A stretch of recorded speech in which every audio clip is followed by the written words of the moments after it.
नमो अरिहंताणं नमो सिद्धाणं नमो आयर्याणं नमो वज्रायाणं नमो लोके सुवसाहुणं तीन भुवन में सार वीतराग विज्ञान था शिव स्वरूप शिव का नमः त्रियोग संहारी के। पंडित दौलतराम जी कृत 6 डाला। इसकी तीसरी ढाल में सम्यक दर्शन का स्वरूप हम समझ रहे हैं। सम्यक दर्शन के स्वरूप के अंतर्गत आज हम क्या शुरू करेंगे? सम्यक्त्व के दोष और उसके गुण, है ना। अभी तक हम लोगों ने ये समझ लिया है कि सम्यक दर्शन क्या होता है और कैसे होता है ना। सम्यक दर्शन क्या होता है और कैसे होता है ये हमने समझ लिया, बराबर। अब हम ये देखेंगे कि सम्यक दर्शन के क्या क्या दोष है और सम्यक दर्शन के क्या क्या गुण हैं, है ना। क्योंकि सम्यक दर्शन अगर प्राप्त करना है, सम्यक दर्शन धारण करना है, तो उसके दोष और गुण तो समझने पड़ेंगे ना। तो इसलिए अब सम्यक दर्शन के गुण और सम्यक दर्शन के दोषों की चर्चा यहाँ पर 11वें छंद से शुरू हो रही है। ठीक है, आइए पढ़ते हैं। वसुमदटारि निवारि त्रिषठता षट अनायतन त्यागो शंकादिक वसुदोष बिना संवेगादिक चित पागो अष्ट अंग अरुदोष 25 तिन संक्षेप हूँ कहिए बिन जानन ते दोष गुणन को कैसे तजिए गहिए। सम्यक दर्शन में कुल 25 दोषों का वर्णन आता है, माने 25 प्रकार से सम्यक दर्शन में दोष लग सकता है। कितने प्रकार से? 25 प्रकार से। ठीक है, बहुत सरल है। अब तो बिल्कुल ये मानो कि चरणान्योग शुरू हो रहा है। अभी तक तो हम लोगों ने थोड़ी द्रव्यान्योग की चर्चा की थी, 7 तत्वों की। अब तो चरणान्योग है, बहुत सिंपल सिंपल बातें आएंगी कि सम्यक दर्शन में दोष लग सकते हैं। पहले बताओ, लग सकते कि नहीं लग सकते? आपको क्या लगता है, सम्यक दर्शन में दोष लग सकते हैं कि नहीं? लग सकते हैं। क्योंकि निर्दोष तो सिर्फ अरिहंत और सिद्ध भगवान ही है। जो हमने बात की थी ना, सकल परमात्मा और निकल परमात्मा, ये ही दो ऐसे हैं जो दोषों से रहित है। बाकी जगत में जितने जीव है वे सब दोषों के साथ में हैं। सभी के कुछ ना कुछ दोष पाए जाते हैं। तो ऐसे ही सम्यक दर्शन में भी कुल 25 प्रकार के दोष पाए जा सकते हैं। ठीक है, तो वो 25 दोषों की चर्चा और 8 प्रकार के सम्यक्त्व के गुण होते हैं, उन 8 गुणों की चर्चा अब यहां से शुरू होगी। ठीक है, अब ये 25 की काउंटिंग देखो। वसु मद टारी, वसु मतलब क्या होता है? हम पढ़कर क्या है अभी? वसु मतलब 8। ठीक है, ऐड करते जाना भैया आप सब लोग। मैथ्स आता है ना, अरहम, सबको एडिशन करना है आपको। 8 है ना, 8 मद लिख लो अगर लिख रहे हो तो। 8 मद, वसु मद। ठीक है, माने 8 मद। फिर त्रिषठता माने 3 प्रकार की मूढ़ता। शठ मतलब होता है मूर्ख। अपने शठ मतलब पढ़ा है ना, शठ माने मूर्ख। ते हे कुदेव तिन की जुसेव शठ कर तन तिन भव भ्रमण छेव। शठ मतलब मूर्ख। तो शठ, शठ था माने मूर्ख था, 3 प्रकार की मूढ़ता। तो 8 मद 3 मूढ़ता। ठीक है, आगे षट अनायतन। षट अनायतन मतलब कितने अनायतन होते हैं? षट मतलब 6, 6 अनायतन।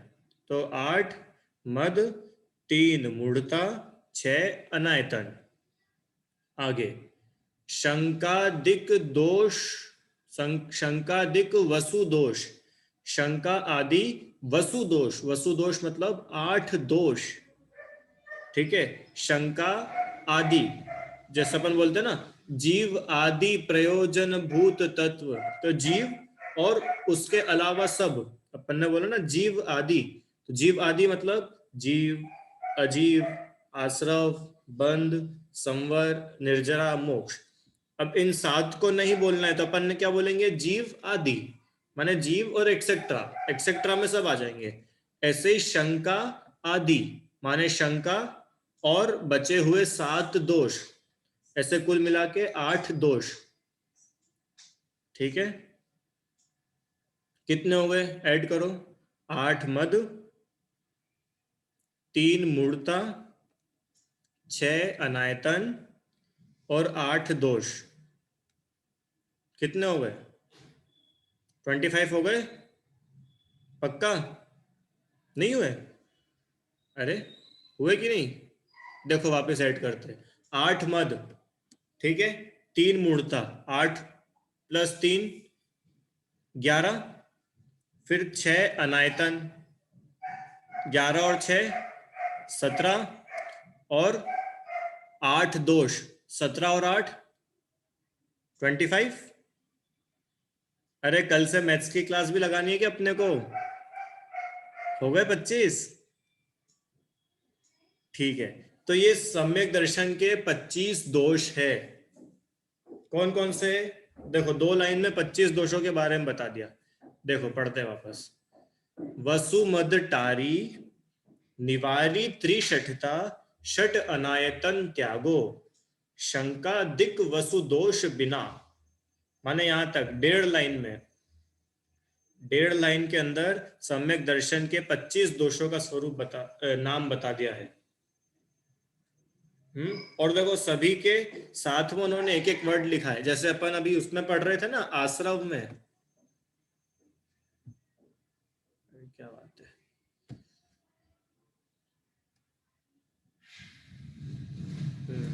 आवाज आ रही है मेरी? हाँ, जैसे अभी हम लोग आश्रव में पढ़ा था ना, यही आत्म को दुख कारण, ताते इनको तजिए। ऐसे एक एक लाइन में सबके बारे में बताया था। बंध है तो बंध को छोड़ना की ग्रहण करना, संवर को छोड़ना की ग्रहण करना, निर्जरा को छोड़ना की ग्रहण करना, सब एक उसी लाइन में लिखा था ना। अरे याद है ना पिछले चंद। सो संवर आदरिये, ताही सदा आचरिये, बंधन कबहु न सजिए। ऐसे सब एक एक लाइन में सबके बारे में लिखा था। ऐसे ही ये दोषों के बारे में भी देखो, हर दोष के बारे में एक एक वर्ड लिखा है। वसुमद, वसुमद के बाद क्या लिखा है, टारी, टारी मतलब इनको छोड़ो, है ना। वसुमद टारी, टारी मतलब उनका त्याग करके। फिर निवारी त्रिशठता, 3 प्रकार की मूर्ताओं का निवारण करो, निवारण करो माने उन्हें हटाओ, है ना। और षट अनायतन का क्या करना है कि षट अनायतन भी त्यागो, षट अनायतन त्यागो। और शंका दिक वसु दोष, और आगे क्या लिखा है, बिना, माने शंका आदि 8 दोषों के बिना, माने इन 8 दोषों को भी छोड़ो। समझ में आया? इन चारों के साथ उन्होंने एक एक वर्ड ऐड करे हैं। 8 मत के साथ बोला है इनको टारी, टारी मतलब इनको त्याग करो। अपन बोलते हैं ना टालना, टालना मतलब पता है? हम्म, टालना मतलब क्या होता है, अवॉइड करना। अरे टालना मतलब पता है ना, हिंदी का शब्द है टालना, टालना मतलब अवॉइड करना। तो टारी, टारी मतलब उनको छोड़ो, उनको हटाओ। किनको, 8 मद को। और निवारी त्रिशठता, 3 प्रकार की षठ, षठ माने मूढ़ता, 3 प्रकार की मूढ़ता को निवारी, उनका निवारण करो। निवारण करो मतलब उनको हटाओ, है ना। और षट अनायतन त्यागो, 6 अनायतन का क्या करना है, उनका त्याग करना है। और शंकादिक वसु दोष बिना, और शंका आदि जो 8 दोष है उनके बिना, उनको हटा करके सम्यक्त्व का आचरण होता है, सम्यक्त्व का पालन होता है। ठीक है, सम्यक दर्शन के 25 दोष है। कोई सुनाएगा 25 दोषों के नाम? मतलब यही ब्रॉड ब्रॉड, मोटे मोटे जो अपन ने 4 पढ़े हैं। अपूर्व सुनाओ चलो।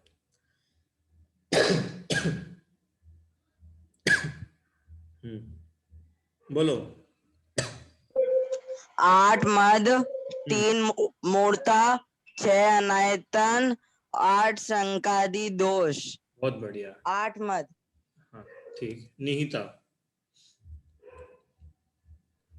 8 मद, 3 मूर्ता, 6 अनायतन और 8 शंकादि दोष। बहुत अच्छे। अरहम।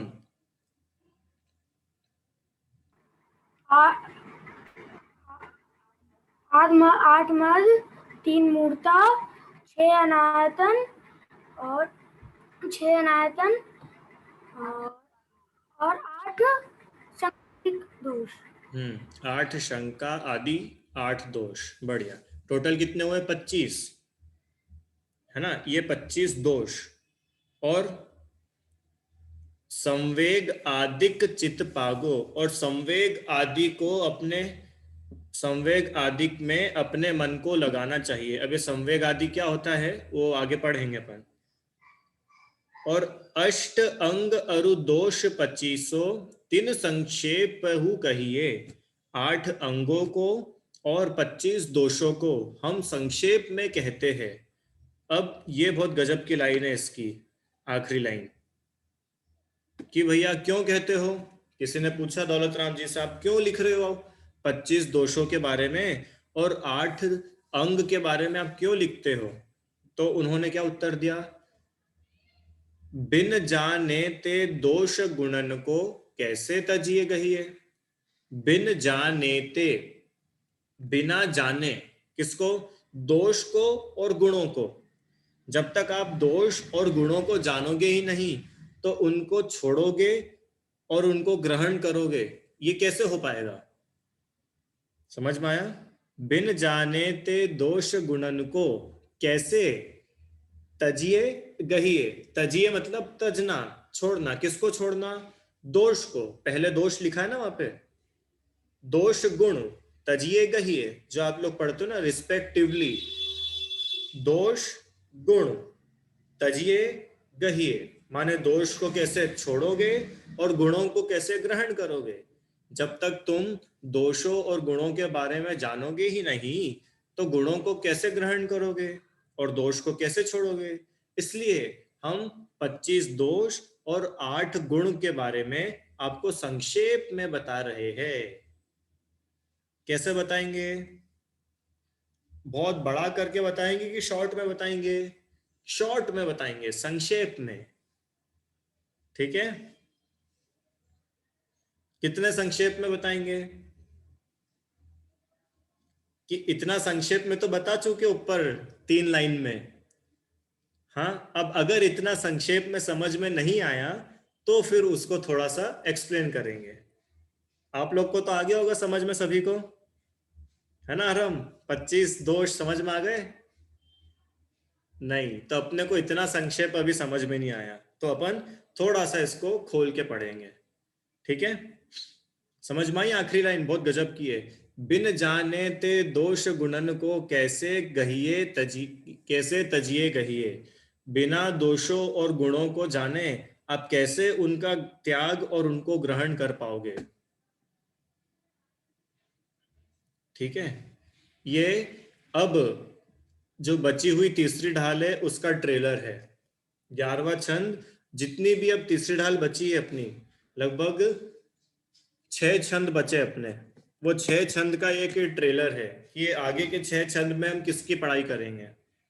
25 दोषों की और 8 अंग की पढ़ाई होगी, है ना। अब ये 25 दोष और 8 अंग किसके हैं? सम्यक दर्शन के हैं। कि सम्यक दर्शन के दोष और गुण क्यों पढ़ रहे हैं? कि अगर सम्यक दर्शन प्राप्त करना है तो उसके दोष और उसके गुण समझने पड़ेंगे ना, जब ही तो दोषों से छूटेंगे और गुणों को ग्रहण करेंगे। क्यों? हमको अगर किसी भी चीज के बारे में सही और गलत पता ही नहीं है तो हम सही गलत से बच सकते हैं क्या? हाँ, जैसे छोटे बच्चे होते हैं ना जो साइकिल चलाना सीखते हैं और थोड़ा बहुत साइकिल चलाने लग जाते हैं, तो सब बच्चे पता है क्या करते हैं? हाथ छोड़ करके साइकिल चलाते हैं। आप लोगों ने चलाई है कभी अरहम? हाथ छोड़ के साइकिल, है ना। तो बच्चों को समझाना पड़ता है ना कि हाथ छोड़ के साइकिल चलाओगे तो लग जाएगी, गिर जाओगे। हाँ, तो उसके बारे में समझाएंगे, उस दोष के बारे में, जब भी तो वो दोष छूटेगा।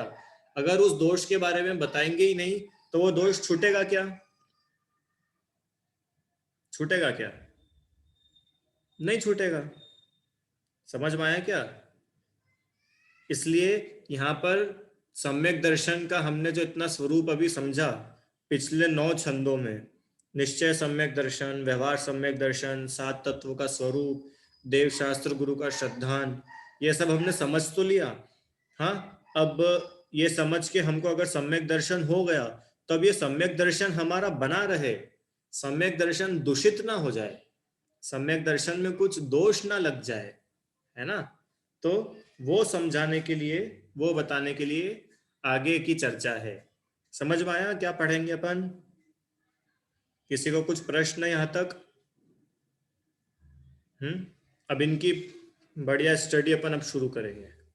आइए इस छंद का एक सामान्य अर्थ पढ़ते हैं वापस। वसुमद टारी निवारी त्रिशठता षट अनायतन त्यागो, शंकादिक वसुदोष बिना संवेग आदिक चित पागो। वसुमद माने 8 मद, 3 मूढ़ता, 6 अनायतन और 8 शंका आदि दोष। इस प्रकार सम्यक्त्व के 25 दोष है। ठीक है, ये सामने जो नंबर लिखे हैं बहुत बच्चों को लग रहा होगा ये कौन सी लैंग्वेज आ गई, है ना? तो ये बच्चों के लिए विशेष लिखे हैं जिससे आप लोग हिंदी से थोड़ा परिचित हो जाओ। हिंदी में 8 कैसे लिखते हैं, हिंदी में 25 कैसे लिखते हैं, 6 कैसे लिखते हैं, देख लो भैया। ये क्या बहुत दुर्लभ चीज हो गई है बच्चों के लिए आजकल। ठीक है, ये 25 दोष सम्यक्त्व के हैं और सम्यक्त्व के अभिलाषी जीव को सम्यक्त्व के इन 25 दोषों का त्याग करके संवेग आदि भावनाओं में मन लगाना चाहिए। आप लोगों को सम्यक दर्शन प्राप्त करना है कि नहीं करना है? कितने लोग सम्यक दर्शन चाहते हैं?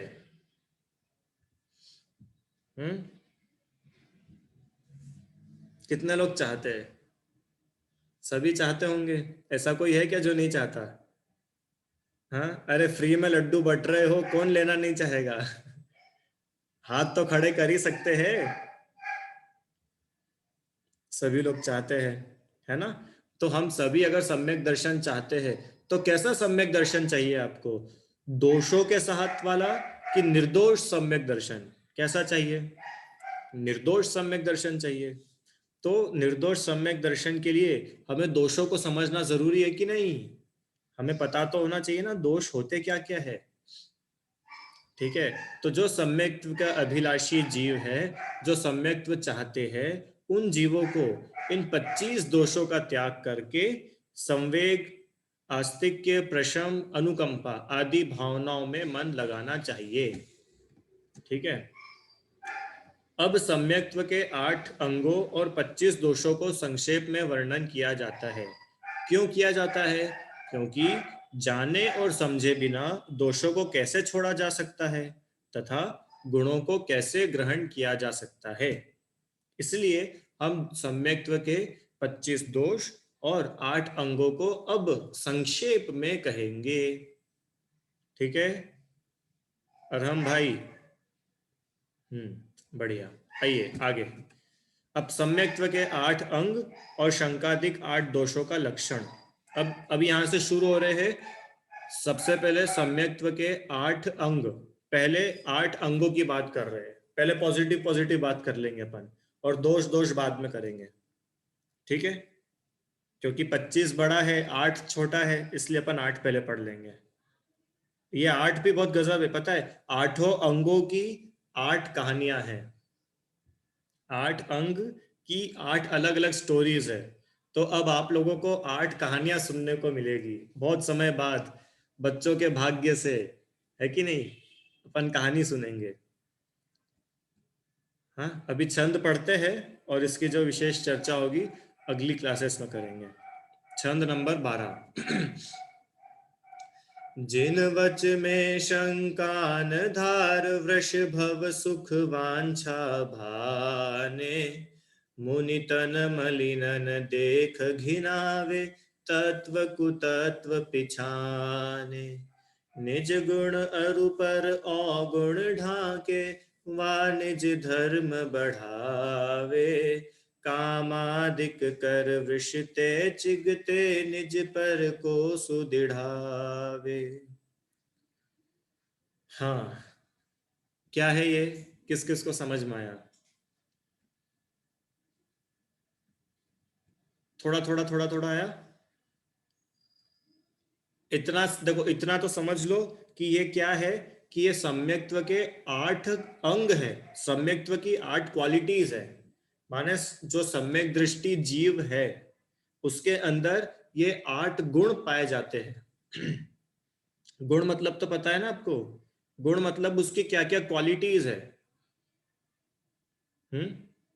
जैसे हम पूछे कि एक अच्छे स्टूडेंट की गुण बताओ, तो अच्छे स्टूडेंट के गुण बताओ। चलो जेनिशा, एक अच्छे स्टूडेंट के गुण बताओ, एक गुण बताओ।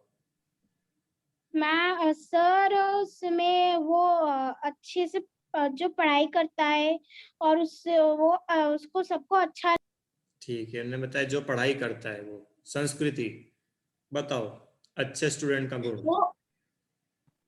वो हर दिन होमवर्क करता है। और जिस दिन होमवर्क ना हो उस दिन? मतलब ज्यादातर करता है। ठीक है, माने जब होमवर्क मिलता है तब वो समय पर होमवर्क करता है। ठीक है, बोलो शौर्य। सर जो डिसिप्लिन हो।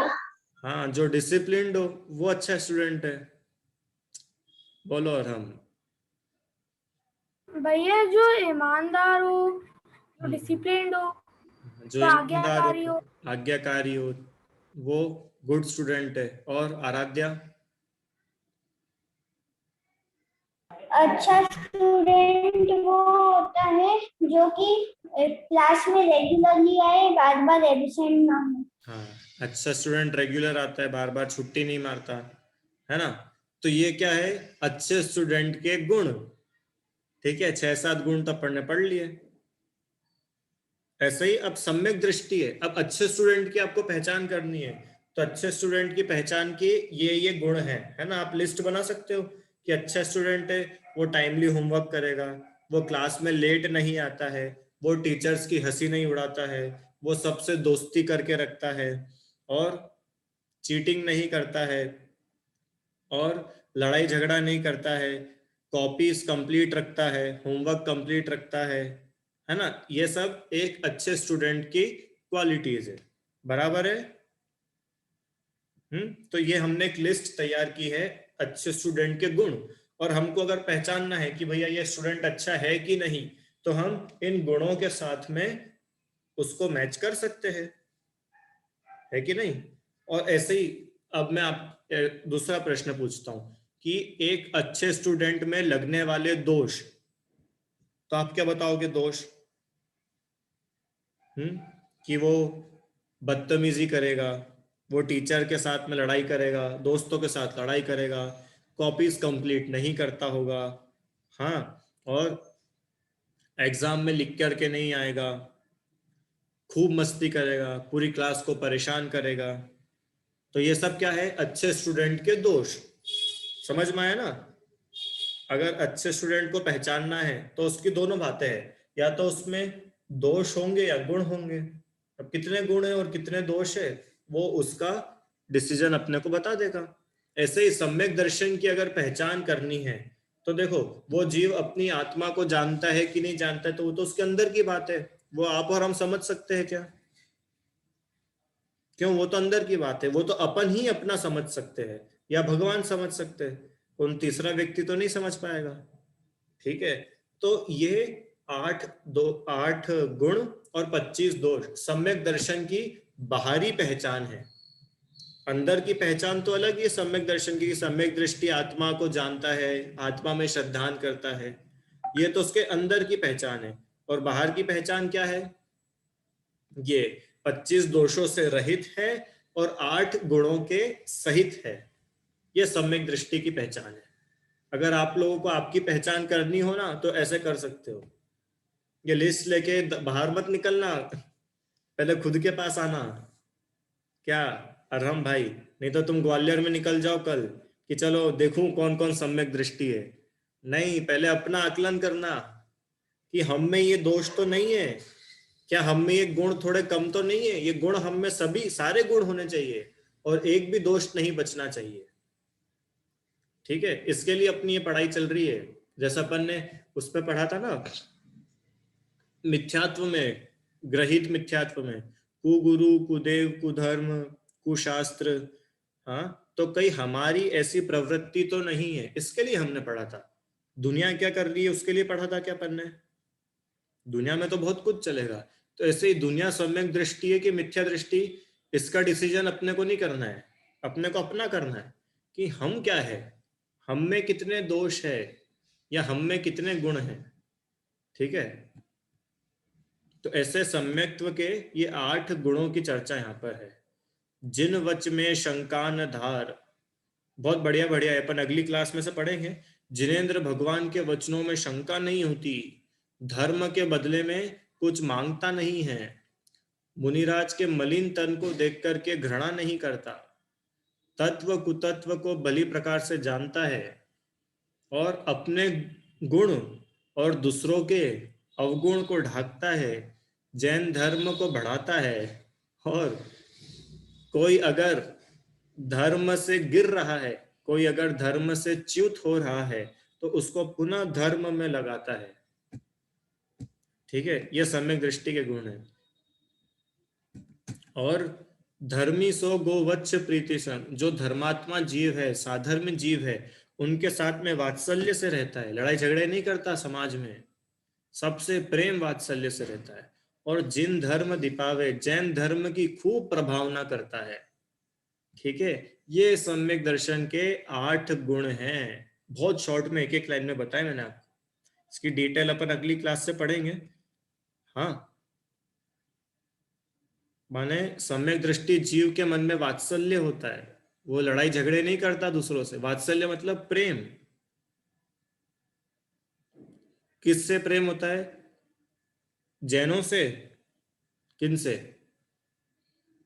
प्रेम भाव हो सब जीवों से, सब जीवों से प्रेम भाव, ये सम्यक दर्शन की पहचान है। ठीक है, चलो अभी इतना ही रखते हैं। भी कुछ प्रश्न हो तो आप लोग पूछ सकते हो। आज थोड़ा जल्दी अपन फिनिश कर देंगे। कुछ प्रश्न है किसी के? बोलिए शौर्य। हाँ पंडित जी, अगर एक लिजर्ड है, मतलब पाल है, हम मराठी में कहेंगे पाल, अगर वो है और वो एक मतलब वो अपना भोजन कर रही है, वो अपने किसी कीड़े को मार रही है, तो हम उसे रोके के वो अहिंसा कर रही है या हम उसे खाने दे कि उसका पेट भर रहा है? अच्छा प्रश्न है, समझ में आया क्या इनका प्रश्न? हालांकि अपने टॉपिक से रिलेटेड नहीं है, पर तो भी अच्छा प्रश्न है, सभी को रहता है कि हमारे सामने अगर कोई लिजर्ड, कोई छिपकली किसी कीड़े को खा रही है। अभी बारिश में इतने सारे कीड़े हो जाते हैं। हाँ, तो जैसे ही ट्यूबलाइट के पास में कोई कीड़ा आया, ऐसे ही छिपकली झट से आई और उसने क्या करा, उस कीड़े को खा लिया। और अपन देख रहे हैं, अब बताओ हम क्या करें?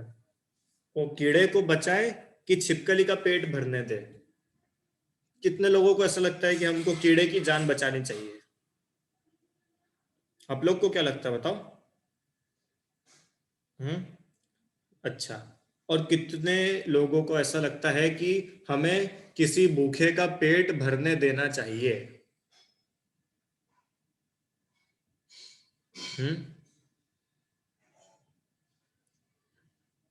ठीक है, कुछ लोगों का ऐसा कहना है कि कोई भूखा है तो हमें उसका पेट भरने देना चाहिए, अपन क्यों इंटरफेयर करें उनकी लाइफ में, है कि नहीं? सही बात है ना? तो देखो, अब यहां पर अपन चलेंगे कि सबसे पहले हमारी भूमिका क्या है, हम अभी किस भूमिका में हैं, हमारे अंदर अभी राग द्वेष है कि नहीं, ये बताओ। है कि नहीं, है ना? तो अगर ऐसी सिचुएशन में जहां पर हमारे सामने ही जीव मर रहा है और हमारे अंदर इतनी ताकत है कि हम उस जीव की हिंसा रोक सकते हैं और ऐसी सिचुएशन में अगर हम वीतरागी बन करके उसको देख रहे हैं तो ये सही नहीं है। क्यों? अभी हम वीतरागी नहीं हो गए। क्या बोला? मानो जंगल में मुनिराज है, ठीक है, जंगल में मुनिराज है और उसी जंगल में कोई शेर हिरण का शिकार कर रहा है, तो मुनिराज जाकर के हिरण को बचाएंगे या शेर को मारेंगे? ऐसा नहीं करेंगे। क्यों? क्योंकि वो तो वीतरागी है। हाँ, उनके मन में ना हिरण के प्रति राग है ना शेर के लिए द्वेष है। समझ में आया? अरे हिरण और शेर तो छोड़ो, वो तो खुद को भी नहीं बचाते, दूसरों की तो बात ही छोड़ो। मुनिराज के ऊपर किसी ने हमला करा, किसी ने सांप डाल दिया, तो मुनिराज हटाते हैं क्या? नहीं। क्यों? क्योंकि वो उनकी भूमिका में नहीं है। वो अभी जिस भूमिका में है, वो अभी जिस स्टेज पर है, वहां पर उनको ऐसे परिणाम नहीं होते। पर अभी हम जिस स्टेज में हैं, हमें ऐसे परिणाम होने चाहिए कि नहीं? कि एक सच्चा श्रावक तो वही है जो अहिंसा का पालन करे, ठीक है, जो हिंसा को बढ़ावा ना दे। तो अगर हमसे बनते कोशिश, अगर हम उस हिंसा को रोक सकते हैं तो हमें जरूर रोकना चाहिए, ठीक है। अब दूसरा प्रश्न आता है कि फिर वो छिपकली को अंतराय हो जाएगा, हम उसको अंतराय डाल रहे हैं ना, तो अपने को पाप बंद होगा कि नहीं? अरे किसी भूखे जीव का पेट भरने वाला था और आपने उसका पेट नहीं भरने दिया, आपने उसका भोजन छीन लिया, तो हमें पाप का बंद होगा कि नहीं होगा? बताओ, कितने लोगों को लगता है होगा, कितनों को लगता है नहीं होगा? पहले होगा नहीं होगा वाले बताओ। नहीं होगा? चलो कुछ और पूछता हूं, कितने लोग ऐसा बोलते हैं कि होगा तो सही पर बहुत कम होगा? हाँ, होगा तो सही पर बहुत कम होगा।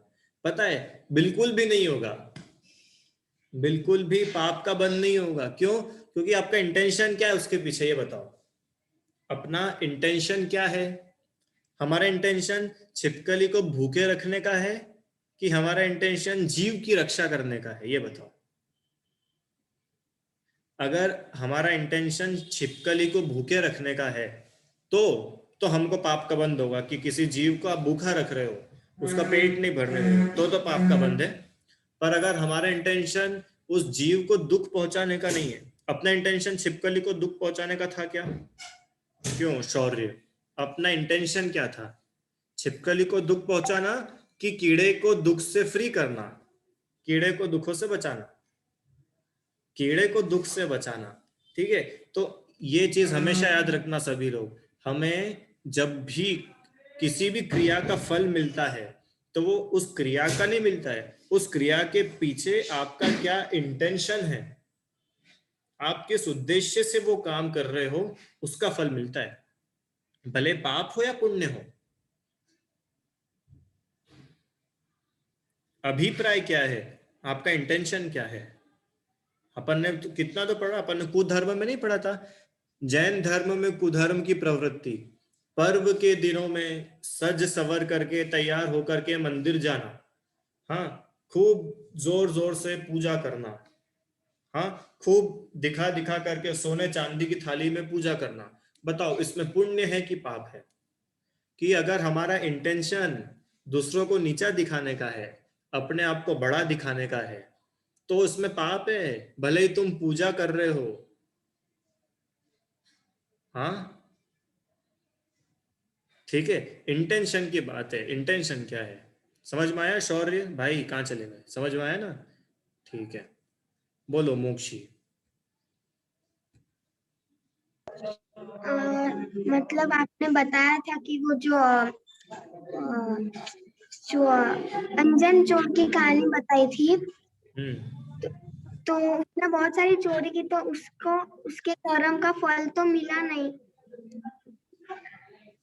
हाँ, अच्छी बात। एक और अच्छा प्रश्न कि ऐसा भी पॉसिबल है कि हमने कर्म तो बहुत बांधे पर वो कर्म का फल हमें मिले नहीं और बिना फल दिए वो कर्म चले जाए।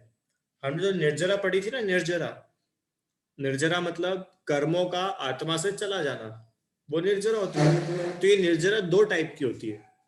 एक टाइप की निर्जरा तो वो है कि कर्म आत्मा से जा तो रहे हैं पर उसका फल कुछ नहीं मिल रहा, पहली प्रकार की निर्जरा।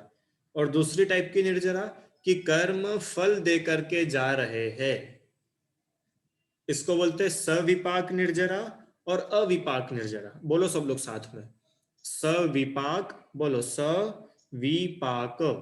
विपाक मतलब फल, सविपाक और अविपाक निर्जरा। सविपाक निर्जरा मतलब कि निर्जरा तो हो रही है क्योंकि कर्म आया है तो जाएगा तो सही, ये बात तो पक्की है, पर अब वो कैसे जाएगा, फल दे करके जाएगा कि बिना फल दिए जाएगा। ठीक है, अगर फल दे करके जा रहा है तो वो कहलाएगी सविपाक निर्जरा, और बिना फल दिए जा रहा है तो वो कहलाएगी अविपाक निर्जरा। ठीक है, अब क्योंकि अपने पास बहुत सारे एग्जाम्पल्स है ना ऐसे, कि रामचंद्र जी थे, उन्होंने कितना युद्ध लड़ा, हाँ, और बहुत सारी हमने कहानियां पद्म पुराण में कितनी पढ़ी, उन्होंने युद्ध लड़ा, कितनी हत्याएं करी, कितने सैनिकों को मारा, है ना, कितना सब करा उन्होंने, कितने पाप करे, अंजन चोर ने इतने पाप करे, और उसको फल मिला कि नहीं मिला, कि पढ़ने में तो नहीं आता कि उससे फल मिला। तो जरूरी नहीं है कि कर्म बांधे तो उनका फल मिलेगा ही सही। बहुत से कर्म ऐसे होते हैं कि जो तप के प्रभाव से बिना फल के चले जाते हैं।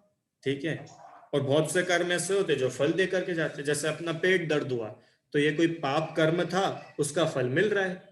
क्या मिल रहा है कि वो पाप कर्म अब आत्मा से जा तो रहा है, पेट दुख रहा है ना, पीड़ा हो रही है ना, इसका मतलब वो कर्म जा रहा है पर फल दे करके जा रहा है। ठीक है, ऐसा इसमें समझना। हाँ बोलिए। सर सर आपने अभी कहा कि तप के प्रभाव से कोई कर्म बिना फल दिए चले जाते हैं। तो महावीर स्वामी भगवान ने भी बहुत सारे तप किए थे। हाँ, तो उन्हें इतने उपसर्ग क्यों आए? क्योंकि उनका तप वैसा नहीं था जैसा अंजन चोर का था। मतलब ऐसा सर उन्होंने इतने सारी तपस्या की है। हाँ, तो मैं बोला कि उन्होंने बहुत तपस्या करी, महावीर भगवान ने, आदिनाथ भगवान ने तपस्या करी, पर फिर भी देखो आदिनाथ भगवान को कर्म का फल मिला कि नहीं मिला? मिला, माने उनको आहार नहीं मिला था ना, 7 महीने तक आदिनाथ भगवान को आहार नहीं मिला।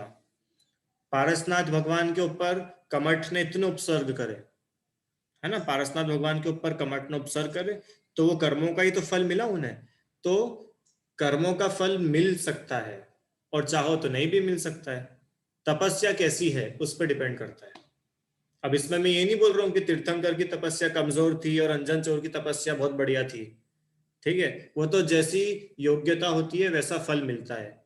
उसमें ध्यान देने की बात तो ये है कि मिलते हुए फल में भी पारसनाथ दुखी नहीं थे, अपनी आत्मा के बाहर नहीं थे, और नहीं फल मिल रहा था तो भी अंजन अपनी आत्मा के बाहर नहीं थे। मुख्य बात तो ये है। ठीक है, जिनवाणी स्तुति। अच्छा, क्लास अब अगली क्लास थोड़ी 2-3 छुट्टियों के बाद लगेगी, मैं ग्रुप पर इन्फॉर्म कर दूंगा, है ना। जिनवाणी स्तुति। निज निधि निज में बताई अनंत उपकार।